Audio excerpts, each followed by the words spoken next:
What's up, guys? Welcome to the Carbon Precision Podcast. My name is Andrew, and I am here with Patricia Harold today. Hi, everybody. How are you doing? And she's going to give a little intro on what she does and kind of where she'd like to take her business and how we can partner together today. Yeah. So I am the founder of Incendio Firearms Training. I am a training counselor, so I work with individuals who are interested in taking their skills and expertise and blending that with the skills and knowledge that they need to know how to be efficient and effective as an instructor. And so I work with individuals, coach them, and then certify them. I also do a lot of concealed carry training, defensive shooting training, and a lot of introduction to firearms, particularly for women. One of my favorite things to do. All right. So tell me a little bit about how you got into the firearms industry and where your passion for the firearms, but also instruction came from. So I'm fairly new. I'm not a lifelong gun owner. I was widowed, and when you have a situation in your home and you're defending yourself with a bat for the first time with a 7 and 11-year-old in your home, you realize that that equipment is not necessarily the most effective to make yourself feel safe. So that really started my firearms journey. And I was really lucky to meet some individuals here in the Omaha area who were part of two organizations. One was the Well-Armed Woman, which is a national organization, and then more locally, the Nebraska Firearm Owners. And so they helped me with some initial training, and it really lit a spark in me. I've been in the training profession for, when I age myself, over 20 years, and I fell into firearms and fell in love. And so very shortly and very intensely, I've gone through a ton of training across the nation, and over time wanted to bring that back to others like me who wanted to venture forth into firearms but maybe were intimidated. It's a challenging skill to learn. There's a lot of nomenclature. There's so many different options, and it can be really overwhelming. And so taking all of that experience myself, I've crafted my business model around that, and so that differentiates me from some of our competitors in the area. So one of the things that I was really excited about with connecting with you was having had a chance to work with you and watching you live, like working with our customers, working with individuals brand new to the range, trying to select the right firearm even for rental. One of the things that is really important is you can have someone who is a subject matter expert. They know everything about a certain shooting sport or certain type of firearm, but their expertise doesn't necessarily translate into the ability to convey that in a way that the person receiving that information can understand and process and make it their own. And so I look for individuals like that, and you have a natural innate talent when it comes to instruction. And so I'm so really glad that you've started this journey and you're going to be able to bring what you have to offer to many others. I appreciate that. It's a big compliment coming from you. So the first time I heard about you was actually through my then girlfriend, now wife. We started dating, and her family wasn't really into firearms very much. And I was like, the first 5 minutes, I said, "Do you like guns? Do you want to go shooting with me?" And she said, "Yes, that sounds like a good time." Mm-hmm. And I got her number. So. Good, lucky. So we got her set up on that, and then she decided to take her concealed carry course. And then I was like, "Hey, I heard about this one thing. Women meet a couple different ranges throughout the city once a month, so you should go to some of those." So you actually met my wife before really? I met you. Wow, that's amazing. That's one of the things I really love about some of the volunteer work that I do. So while I'm a business owner and while I do work with clients, a majority of my time is still spent in the volunteer area. And so I bring firearms instruction to women throughout Omaha. We meet twice a month. I blend classroom-based training and range drills. And many of our members are members for a long time. Some come for a short amount of time. They get what they need from us and move on. And it's really a nice relaxing environment, and so I'm really glad that we were connected that way also. Yeah, she really enjoyed it. Life gets in the way, but making time for those to meet people that are similar minded to you is really important. Working here at the range, it's been very eye opening to get to know people and see what like their history was. Like today I talked to a guy that was a ranger, but he hasn't been in the firearms industry for like 15 years. And so, you know, he's standing there talking to me about this pistol he just bought and how he was dropped in Vietnam and how he knows this guy and had all these experiences. And you know, I may have different knowledge set than him now about what's modern and, you know, the modern techniques, but he's got years of stories of different types of training and all this stuff. And so it's just amazing to hear the stories that guys have and to be able to work in a place that allows me to work with a customer and to get to know them before I, you know, shove product at them and say, this is what you're going to buy. And then, you know, you made me X number of dollars this hour. And so I think it's really all about a relationship, and I think you hit the nail on the head. When you're working with someone to find that next firearm, to find that next accessory, to find that next tool, it's so important to customize that experience to them. We may have our favorites, right? We get asked all the time, what's your favorite carry gun? And I always like to respond, well, I'm not a gunist, right? So I don't discriminate. It's more important for me to find out from you, as a customer, what is it about a firearm that you're interested in? What would fit you? What are you going to use it for? And those kinds of things. And the same thing applies to training. So I think that's part of your innate skill set. And when you're looking for an instructor, you want to make sure that you are selective, right? So imagine, you know, if you're going into firearms because you're concerned about being able to defend yourself, right? So you want someone who's not only skilled and capable, but can make you skilled and capable. So I look at it the same way. If I had a heart condition and I'm looking for a cardiologist, I'm going to vet these cardiologists. I'm going to find out what is their survival rate, what is their success rate before I go and invest. Granted, I have healthcare insurance, but it's a lot of money and a lot of time to make that make that determination that this is going to be the cardiologist I want to have them save my life. I apply the same approach with anyone who I'm going to invest in my money to go get training by them. Are they going to do due diligence in defining what I need as a student, or are they going to give me some, you know, off-the-shelf solution that they got from their whomever, you know, credentialed them as an instructor? Do they really actually know how to do customized training or not? That's an important criteria. So talking about background and credentials of people, so I'm not former military, I'm not former police, I'm not, you know, special forces guy. I'm just a guy who I've shot all my life and I've enjoyed it, and I've gotten into the industry and found that I really enjoy teaching other people. Correct.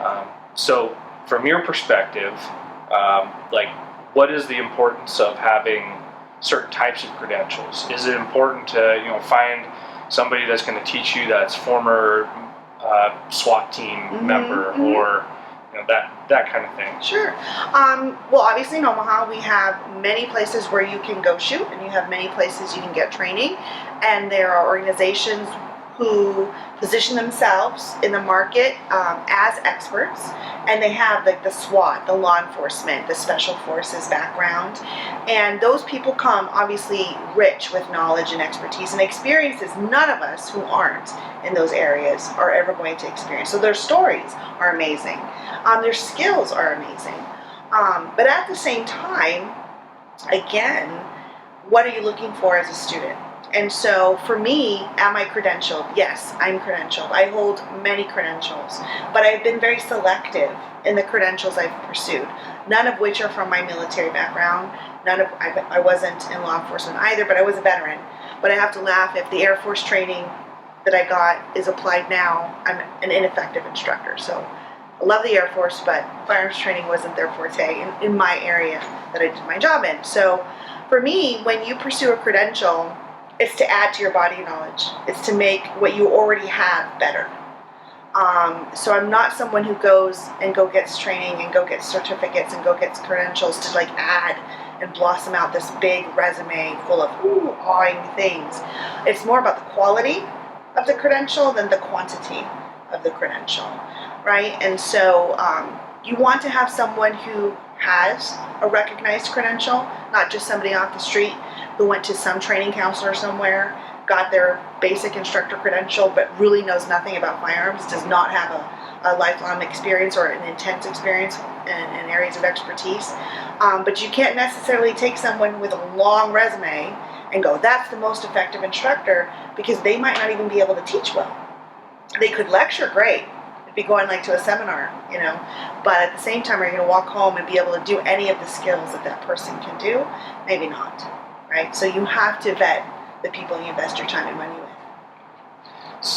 One thing that you said when we were going through some material piece, sure, absolutely. and I think for me that's a huge thing that I think about when I'm teaching people.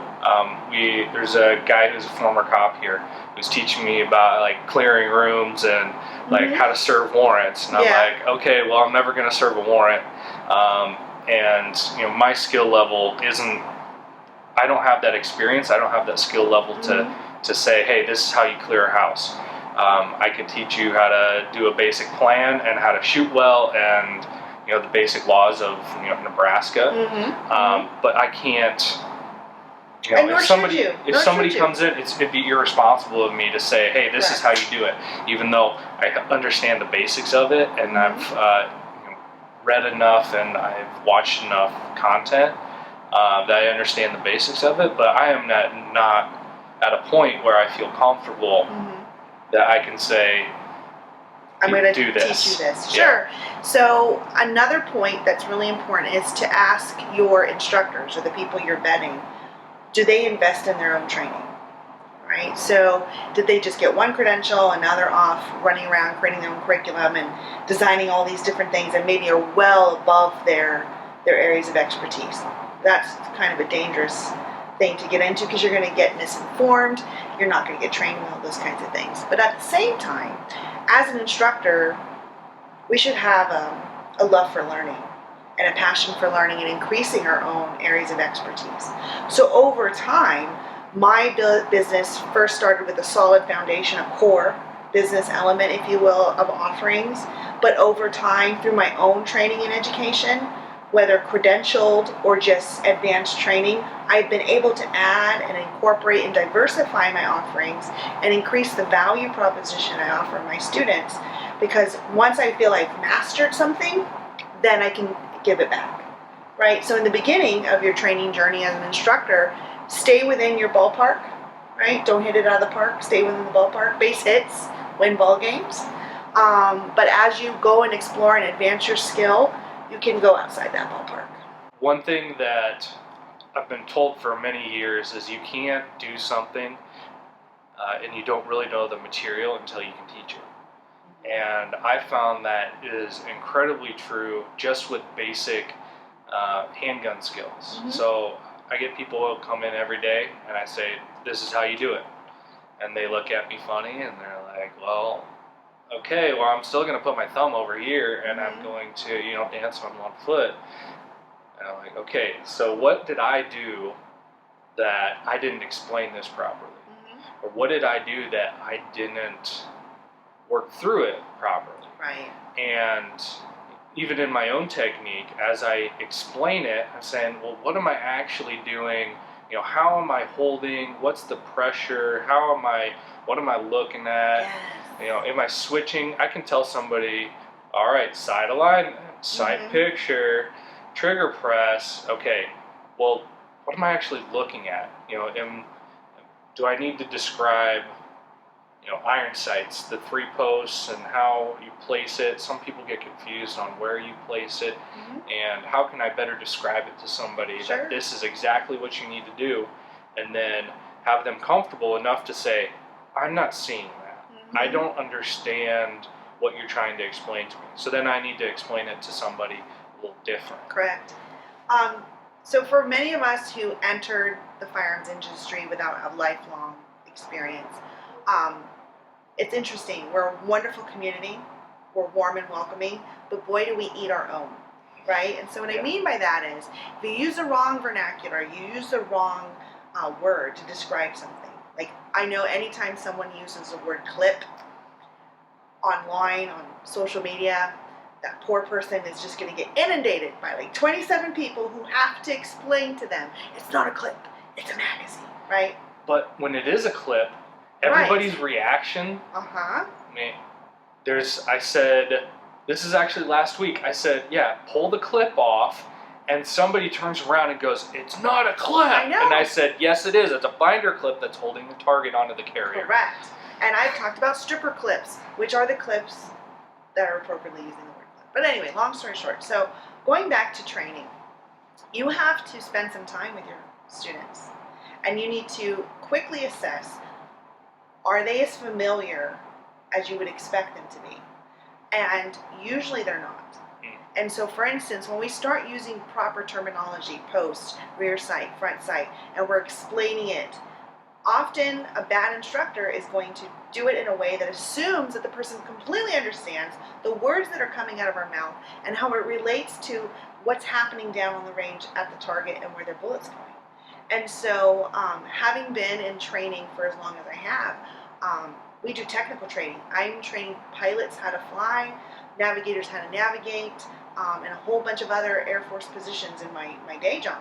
And we have a ton of abbreviations and vernacular, but we have to start at the basics and point to what a post is and the purpose of the post, right? And that there's one in the front and that there's two posts in the rear that comprise the rear sight. And why is it called the rear sight? It's because it's in the rear of the firearm, and we're going to sight where we're shooting through it and explain it in a way that's understandable and acceptable to them while not talking down to them, right? And that's probably one of the hardest things, to not appear like we're doing so when we're just trying to help someone understand or just to confirm it. So you have to preface it with, you may know some of this stuff I'm about to share with you. Bear with me. I just want to make sure you understand we're all on the same page, but I'm going to go through this. And what you find is most people are just grateful. They're grateful that you took the time and the patience to literally provide fundamental learning at the fundamental level with enough time given to that so they can understand it and move on from it. Because we all know it's building blocks. And if they don't have a solid foundation, whatever you're stacking on top, it's like Jenga, it's going to fall apart. Exactly. I think one of the characteristic that a good instructor has, if you're looking for an instructor, is that patience.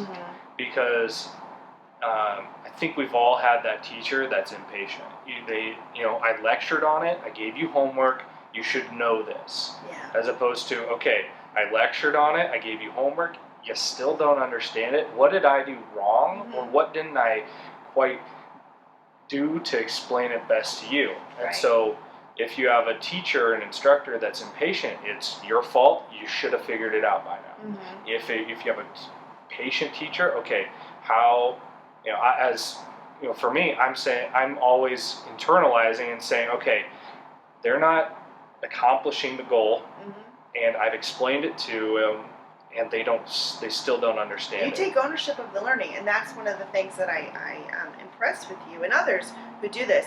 As instructors, we are responsible for that student's success. Their lack of understanding, if they're intimidated and don't want to ask us questions, if they're constantly nodding their head, pretending that they are getting what we're saying, it's on us to discover that and address it and make them feel comfortable enough to share. So when you think about it, if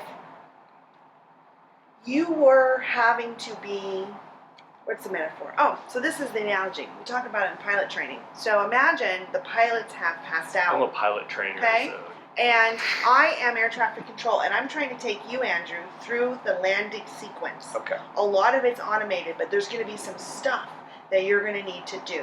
And if anyone has seen the front of a cockpit, do you know how many buttons and knobs and lights?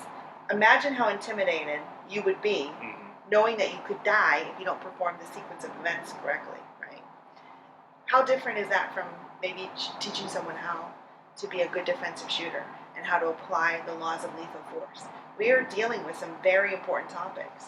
And so it's very important that you assess that and you personalize your instruction. So I may have lesson plans and facilitator guides and checklists about what I want to cover, but I take all of that and I customize it to the student.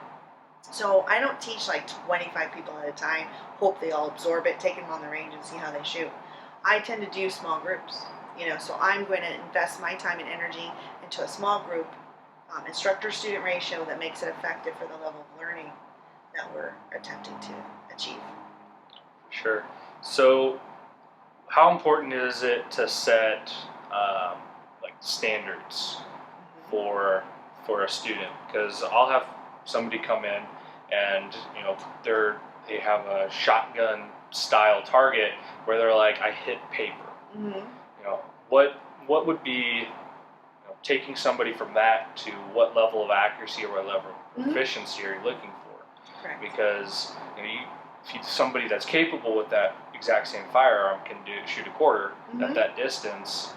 What steps do you try to take to keep somebody encouraged as they're getting better? So, SMART goals. Maybe you've heard about this in business training. SMART goals need to be standardized. There has to be standardized, measurable.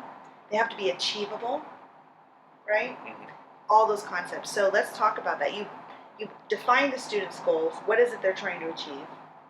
And then you assess them, right? So you're going to see what their performance is at.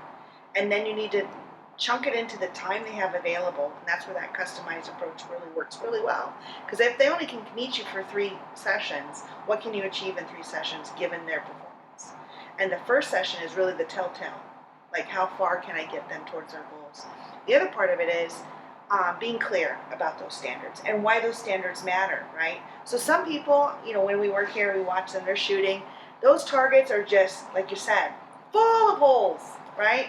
And I wouldn't even walk out of the range holding that target if it looked like that. To me, I would be embarrassed. They're just so happy that they could see where those bullet holes went, right? So telling them why it's important if they're getting into defensive shooting, why you want to get to a certain level of marksmanship, because in the heat of the moment, under duress, when your amygdala is going crazy and we're completely, missing the critical thinking portion out of your brain, and your gross motor skills are all you have left. When you are able to do this in the heat of the moment, your target's going to look like that, and that target is the threat. And you want to be able to stop that threat, right? And not hurt anyone on either side or damage property nearby. So it's helping them understand what's in it for me. So in adult learning, where we're teaching adults with them, what's in it for me? Well, what's in it for you, client, is more accuracy, more confidence, more pride, those kinds of things, and providing them the tools and resources they need to be successful, according to how they define it. You may want, or another person may want, all their students to be able to hit, bullseye and 1-inch, groupings. That's the word. See, vernacular matters, right? 1-inch groupings. But at the same time, is that person physically capable of it? Do they have the time and resources and money to train as much as they need to in order to get that 1-inch grouping? Maybe not. So the standards that we apply to our clients has to be aligned to them and what's reasonable for them, as well as what they want to pursue. So what do you do with a client that is just struggling and you've done all your techniques and you've re-explained things? What's like the first thing that you do when you feel that frustration come up because you're like, I want you to succeed and I want you to do better, but they're doing the same thing and you can't get them over that hump. So part of being a good instructor and understanding learning and how adults learn is that the difference between pedagogy, which is student learning for young people, and andragogy, which is student learning for adults, is the adult is in the driver's seat. And so at most, you can only be a facilitator. You can guide them, but you can't push them. And so you have to use conversation, reflective questions, help them think through what they're doing and what may be impinging their performance. Because if you've done a good job in explaining the skills and why they matter, and you've gone into the level of detail about talking about a grip and where the pressure is and how much pressure is with your support hand and your dominant hand and where your trigger finger is, and you've shown them and you've touched them and you help them actually feel the tactile experience of what a good grip looks like, the only really way you're going to know is, can they assess themselves, right? So self-assessment is so important because they're not with me every time they're at the range. Are they practicing what we just spent an hour and a half last week going over? Or have they reverted back to their cross thumb grip or their loose support hand?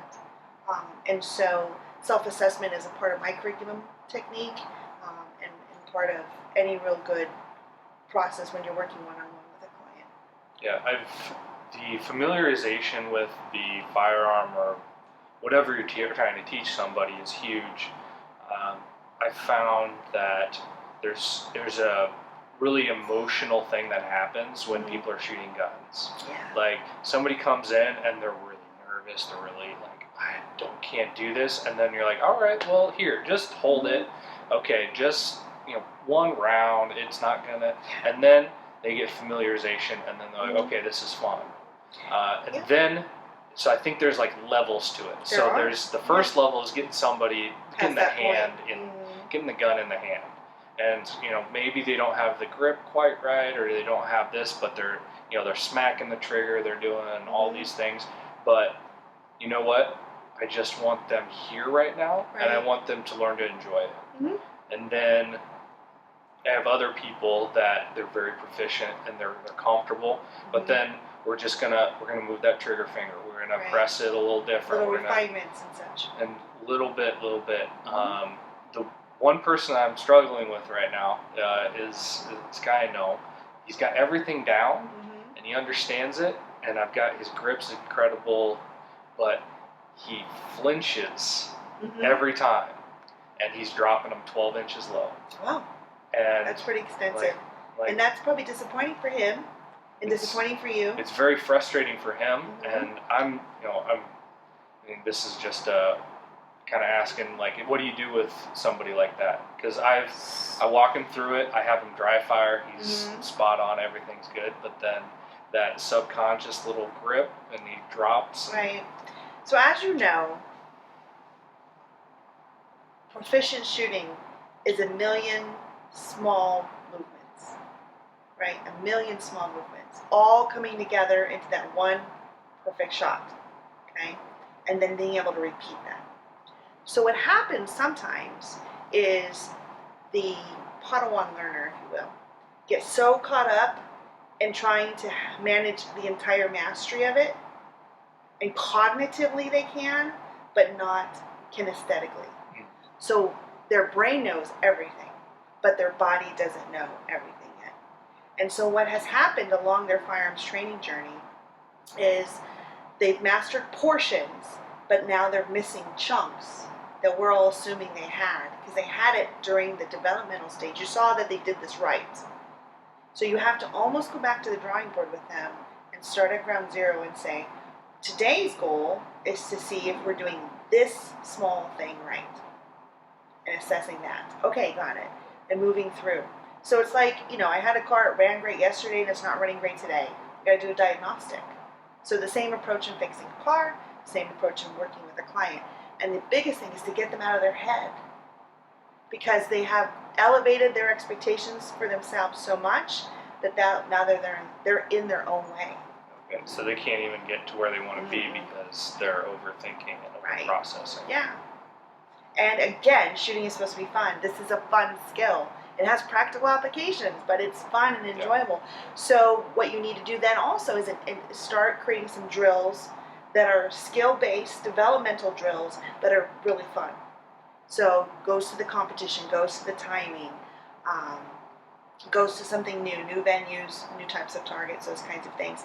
Break them out of the mold, break them out of their thinking, get them out of their head, and then come back.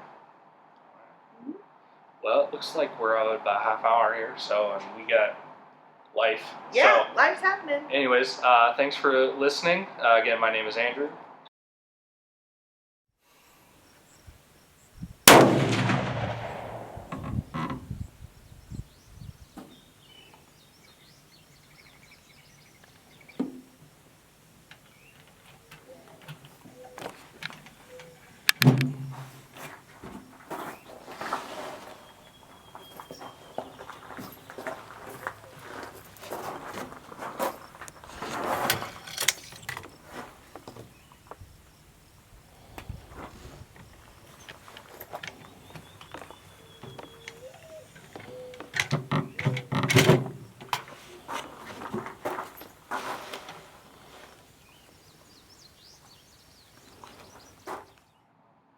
So now I don't have a question, and now I'm thinking about this too much. Don't worry about that. We're just going to talk. Gotcha. Something really good, and now I'm thinking too much. Now I gotta go Oh, back I totally understand that. That happens. All right. That's the beauty of editing, though. Yes, it is. So we'll edit that out. There we go.